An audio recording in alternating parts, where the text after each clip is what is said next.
শূন্য শূন্য রাজ্যবাসী শূন্য দিয়া মন, পশ্চিম বাংলার কথা করিব বর্ণন। অতি পুরাতন স্থান গৌর নামে খ্যাত, নানা জাতি নানা ভাষা বাস অবিরত।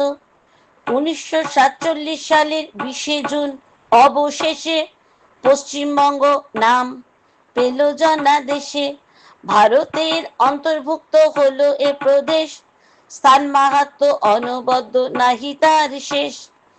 ইতিহাস পুরাণেতে স্থান বিষয়, পাল সেন যুগ হতে অমর অক্ষয়। বঙ্গ ও বাঙালির দর্শন শিক্ষা, যুগে যুগে ধরে তারা দিয়েছে দীক্ষা। চণ্ডীদাস কবির লালন শ্রী চৈতন্য, বাঙালিকে করে গেছেন ধন্য ধন্য। রামমোহন ঈশ্বরচন্দ্র পায়ে গড়ি কর, সমাজের স্তম্ভ তারা সয়েছেন ঝড়। নারীদের শিক্ষা ও বাঁচাতে সম্মান, তাহাদের করেছেন নবজীবন দান। রামকৃষ্ণ বিবেকানন্দ জীবন দর্শন, ঈশ্বরকে জেনেছেন এক চিরন্তন।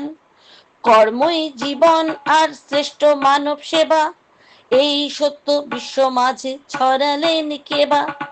বেগম রোকেয়া, সারদা, অবলা, রাসমণি, এদের কাছেও যেন বাংলা আছে ঋণী।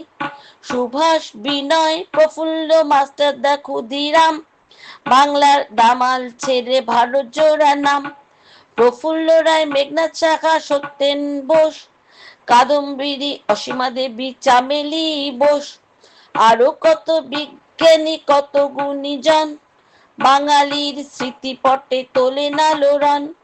অমর্ত্য বিনায়ক আর সত্যজিৎ রায়, নোবেল অস্কার জয়ী অমর অক্ষয়।